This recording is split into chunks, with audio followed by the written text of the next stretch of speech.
Alrighty, it's the next day and we're doing a test flight. I've already got a call out from DJI today asking me how it went. I haven't done it yet.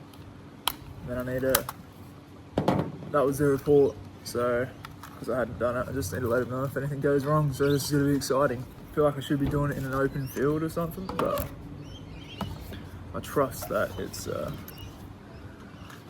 not going to break. How's the case, by the way? Fits everything you need.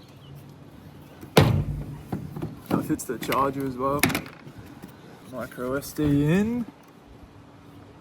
I don't know if I sent it to him with my old one or I just misplaced it in the 5 days that I didn't have the drone, but I can't find it anywhere.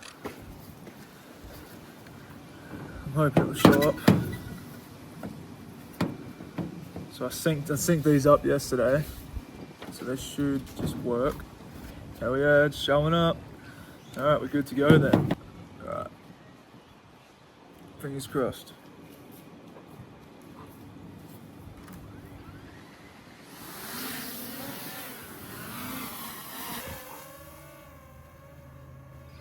Oh, there you go. It absolutely works fine.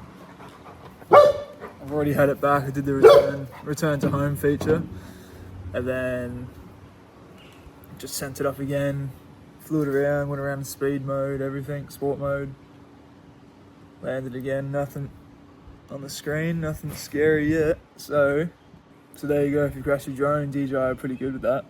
It was a week ago today I crashed it, and I've already got it back in 6 days. So I'm pretty sure they fixed it over the weekend, because I got it back on Monday. And they'll pay for your express shipping and everything, even if you're not in warranty. So pretty gangbuster, and I'll be back with the update videos coming this week, next week, week after that. Cheers. It's got a new predator in town now. He was happy it was gone for a week.